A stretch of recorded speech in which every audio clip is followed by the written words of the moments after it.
Vincent van Gogh lived from 1853 to 1890 and is best known for his highly expressive personal style of post-impressionism. Van Gogh was born on the same calendar day, a year after his parents had their first stillborn child, whom they also named Vincent. His arrival, accompanied by his parents' unresolved grief, marked the beginning of what is thought to be a very melancholy life. His dad was a Protestant minister, and his mother was an amateur artist. He had 2 younger brothers and 3 younger sisters. He was the closest with his brother Theo van Gogh, who was a lifelong friend and also an art dealer. At 15, he started working due to his family's need for money. He went to work for his uncle's art dealership, Kruppel & C, art dealers in The Hague, Amsterdam. Vincent started at the art dealership in 1869 thanks to his uncle. By the time Van Gogh was fluent in French, German, English, and as well as his native language, Dutch.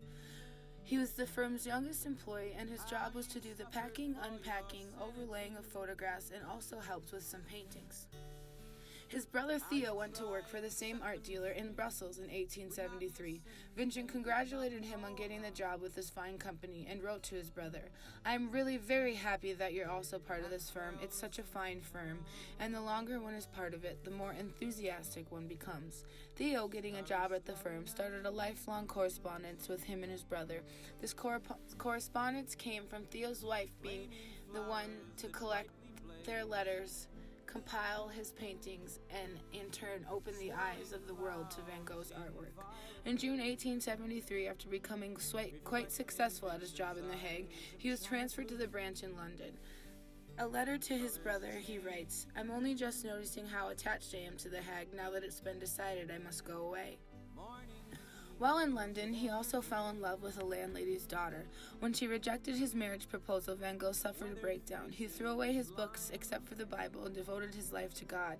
He became angry with people at work, telling customers not to buy the worthless art, and was eventually fired. This is one of the first times we see his psychological problems not only to affect him and his direct loved ones, but start to affect the world around him. He then decides he is going to become a preacher. Life as a preacher began after he was fired from the London branch. He decided to become a minister and began on the path to do so by attending the School for Theology in Amsterdam. After studying diligently, he refused to take the final exam, which was in Latin. He claimed it to be a dead language of poor people, and this eventually was the reason he was denied entrance to the school's programming. A similar incident happened in Brussels in 1878, when he enrolled in the Flemish training school for evangelists, but was not accepted due to his continued erratic behavior. He then moved to a coal mine country, which was where preachers usually were sent for punishment. During this time, he produced many drawings of peasant life and was also living in extreme poverty himself. This was not healthy for him both physically and mentally. Through 1878 to 1880, there was little to no communication with his brother or family, but during this time was a time he needed to express himself through drawing, and as an artist he started to grow. He rented a room and started copying drawings. In 1880, after some encouragement from his brother, he finally decides to become an artist. In November 1881, Vincent returned to The Hague to begin his career as an artist. It was in this time he received his first and only commission to draw city views. This was from an uncle. During this time, Vincent was penny pinching, borrowing money from his brother. He also fell in love with a pregnant prostitute named Scene. Although he promised to marry the woman, he left her and her children. This action was probably heavily influenced by his family. He never saw her again during the remainder of his life, and this is something art historians think that he may have never gotten over. It seems the stress was too much for him to bear, and he left The Hague for Drenthe, and then also left Drenthe for Nuenen. During his period in Drenthe, it provided to be very important to his development as an artist. He seemed to have been heavily influenced by 17th century Dutch masters, but Drenthe ended up being his ultimate source of inspiration. It was a simple area in the country where he studied farmers, peasants, and of course some of his most famous landscapes. By by 1884 he was still unsuccessful at selling any artwork and often survived off just bread and water. He was again borrowing money from his brother Theo. In 1886, he moved to Paris. In Paris is where Vincent is said to have found his notable style. It was here when he experimented with color, pattern, and material. He lived with his brother Theo and began to amass an art collection of his own.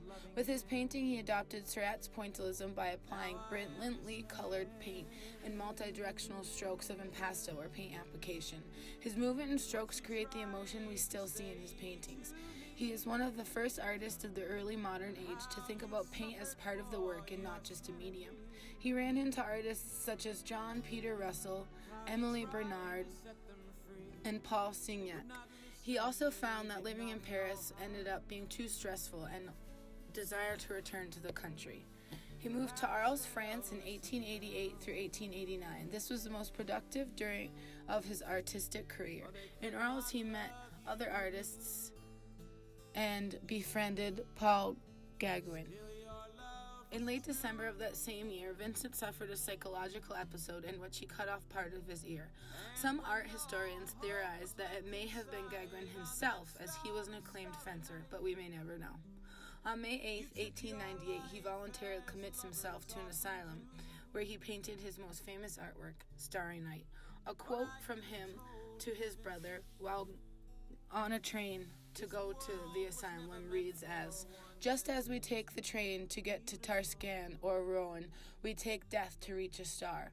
Our book thinks this may mean it was kind of a hope of gaining in death the love that had eluded him in life. After his painting of Starry Night, the last year and a half of his life were littered with psychological breakdowns, and in May 1890, he ended up leaving the asylum for a suburb of France. He was discharged from the hospital with his doctor saying he was cured.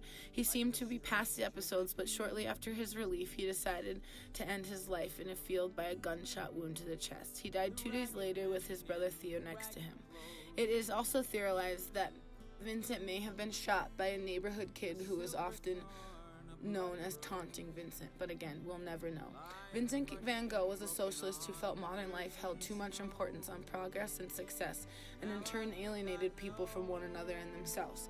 This idea does end up being Van Gogh's downfall. His style and brushwork is immediate, expressive, and intense, and thought to be more of what he felt rather than what he saw. We must look at why he saw life this way. First off, he wanted to be a priest like his father, but was not encouraged to do so by his family.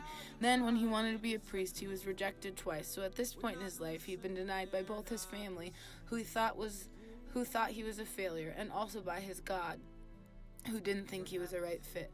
At this time, he was only 24. His heart gets broken at least twice. He moves around consistently and never made any lifelong friends. His work's been compared to others, and the pressure of society was eventually too much. Vincent van Gogh is often referred to as a tortured artist, but I think it is essential to dwell more on the moments Vincent found happiness. I believe it is apparent that Vincent van Gogh was the most happy when creating.